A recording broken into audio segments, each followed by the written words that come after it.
ఈరోజు బైబిల్ అధ్యయనం యాకోబు వ్రాసిన పత్రిక 1వ అధ్యాయం మొత్తం 27 వచనాలు. ప్రార్థన. ప్రియమైన దేవా, నీ వాక్యాన్ని అధ్యయనం చేయడానికి మాకు సమయం ఇచ్చినందుకు ధన్యవాదాలు. మేము మీ వాక్యాన్ని విన్నప్పుడు మా మనస్సులను పునరుద్ధరించండి మరియు మాకు అవగాహనను ఇవ్వండి. యేసు నామములో ఆమెన్. యాకోబు వ్రాసిన పత్రిక 1వ అధ్యాయం. దేవుని యొక్కయు ప్రభువైన యేసుక్రీస్తు యొక్కయు దాసుడైన యాకోబు అన్యదేశములందు చెదిరియున్న 12 గోత్రముల వారికి శుభమని చెప్పి వ్రాయినది. నా సహోదరులారా, మీ విశ్వాసమునకు కలుగు పరీక్ష ఓర్పును పుట్టించునని ఎరిగి, మీరు నానా విధములైన శోధనలలో పడునప్పుడు అది మహానందమని ఎంచుకొనుడి. మీరు సంపూర్ణులను అను నాంగులను ఏ విషయములోనైనను కొదువలేనివారునయుండునట్లు ఓర్పు తన క్రియను కొనసాగింపనీయుడి. మీలో ఎవనికైనను జ్ఞానము కొదువగా ఉన్న ఎడల అతడు దేవుని అడుగవలెను, అప్పుడది అతనికి అనుగ్రహింపబడును. ఆయన ఎవనినీ గద్దింపక అందరికినీ ధారాళముగా దయచేయువాడు. అయితే అతడు ఏమాత్రమును సందేహింపక విశ్వాసముతో అడుగవలెను. సందేహించువాడు గాలిచేత రేపబడి ఎగిరిపడు సముద్ర తరంగమును పోలియుండును. అట్టి మనుష్యుడు ద్విమనస్కుడై తన సమస్త మార్గములయందు అస్థిరుడు. గనుక ప్రభువు వలన తనకేమైనను దొరుకునని తలంచుకొనరాదు. దీనుడైన సహోదరుడు తనకు కలిగిన ఉన్నతదశయందు అతిశయింపవలెను, ధనవంతుడైన సహోదరుడు తనకు కలిగిన దీనదశయందు అతిశయింపవలెను. ఏలయనగా ఇతడు గడ్డి పువ్వు వలె గతించిపోవును. సూర్యుడు దయించి వడగాలి కొట్టి గడ్డిని మార్చివేయగా దాని పువ్వు రాలును, దాని స్వరూప సౌందర్యమును నశించును. అలాగే ధనవంతుడును తన ప్రయత్నములలో వాడిపోవును. శోధన సహించువాడు ధన్యుడు, అతడు శోధనకు నిలిచినవాడై ప్రభువు తన్ను ప్రేమించువారికి వాగ్దానము చేసిన జీవ కిరీటము పొందును.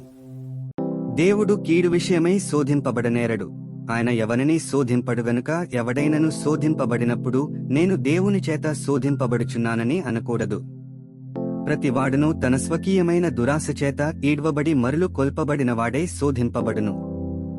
దురాశ గర్భము ధరించి పాపమును కనగా, పాపము పరిపక్వమై మరణమును కనును. నా ప్రియ సహోదరులారా, మోసపోకుడి. శ్రేష్టమైన ప్రతి ఈవియు సంపూర్ణమైన ప్రతివరమును పరసంబంధమైనదై జ్యోతిర్మయుడగు తండ్రి యొద్ద నుండి వచ్చును. ఆయన యందు ఏ చంచలత్వమైనను గమనాగమనముల వలన కలుగు ఏ ఛాయైనను లేదు.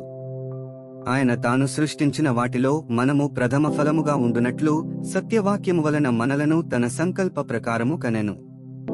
నా ప్రియ సహోదరులారా, మీరీ సంగతి ఎరుగుదురు గనుక ప్రతి మనుష్యుడు వినుటకు వేగిరపడువాడును, మాటలాడుటకు నిదానించువాడును, కోపించుటకు నిదానించువాడునై యుండవలెను. ఎందుకనగా నరుని కోపము దేవుని నీతిని నెరవేర్చదు.